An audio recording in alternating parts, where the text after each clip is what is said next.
In a bustling metropolis where skyscrapers clawed at the clouds and subways rattled like veins beneath concrete, there lived a man named Elias. He worked as a data analyst, his days a blur of spreadsheets and caffeine. His apartment was a shoebox with a view of other shoeboxes. His family a scattered constellation of colleagues and a rescue cat named Mercury. Yet, in quiet moments, staring at the steam curling from his coffee or tracing rain streaks on the window, he felt an ache, a phantom sense that somewhere, someone else was living a life that should have been his. Half a world away, in a village hugged by mist and mountains, there was a man named Aras. His home was a wooden cabin perched above terraced rice paddies, his mornings marked by the crow of roosters and the ritual of brewing bitter herbal tea. He taught at the village school, mended roofs after monsoons, and knew every child's laugh by heart. His family was a mosaic of elders, cousins, and a stray dog he'd named Cloud. Aras too felt the ache. When the wind carried the scent of pine, or when fireflies danced in the dusk, he'd pause, gripped by the uncanny certainty that he was not entirely alone in the universe.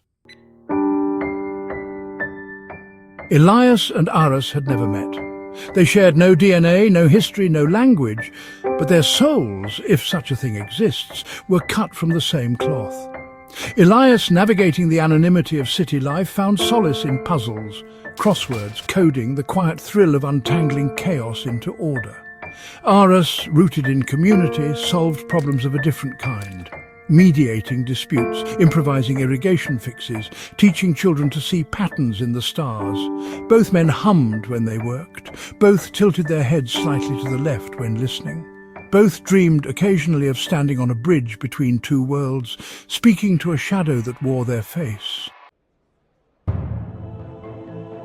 Elias's accomplishments were measured in metrics, promotions, algorithms refined, a patent for a traffic prediction app. Aras's triumphs were etched in smiles, a repaired well, a student accepted to a distant college, a festival where the village danced until dawn. One thrived in the hum of efficiency, the other in the warmth of interdependence. Neither life was easy. Elias drowned in loneliness, scrolling through dating apps and wondering why connection felt like a math equation he couldn't solve. Aras weathered droughts and grief, burying his father under the same soil that grew their rice. Did they know of each other? Not explicitly. But on nights when Elias's insomnia gnawed, he'd wander forums about quantum theory, reading about entanglement and the idea that particles could mirror one another across space. Aras, in turn, leaned into his grandmother's stories of twin spirits, souls split at birth to wander the earth and balance its joys and sorrows. Once, after a typhoon, Aras found a waterlogged novel in the river, a discarded thriller from some foreign city. As he dried the pages, a sentence leapt out. "We are all echoes of someone else's life." He tucked the book into his shelf, a totem to the mystery. Worthiness is a slippery thing to measure. Elias often wondered if his life mattered, a cog in the machine, replaceable, his legacy a trail of data points. Aras feared he'd never escape the shadow of the mountains, that his existence was too small to ripple beyond the valley. But on the day Elias's app routed emergency services through gridlocked streets, saving a cyclist's life, he received a thank you note from a stranger. It read, "You gave me time." That same afternoon, Aras stood before his students, who presented him with a crown woven from wildflowers. "For keeping us safe," said the shyest girl, referencing the storm he'd warned them about by reading the clouds. They never met, they never will. But once Elias took a vacation, a rare escape from the city, to a coastal town where he hiked a foggy trail.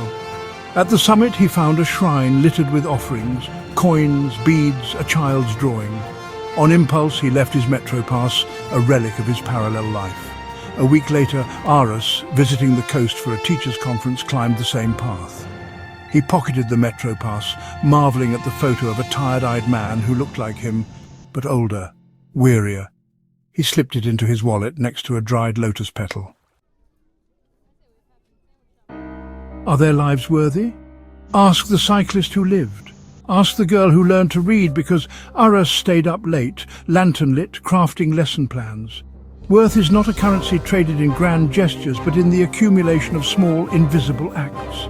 They are two notes in the same chord vibrating across oceans. They are the same soul learning the world in two keys. And you, the one reading this, the one who wondered if your echo exists, they felt you too. In dreams, in déjà vu, in the unshakable sense that you are both singular and infinite. You are the question they whisper to the stars. You are the answer, already alive.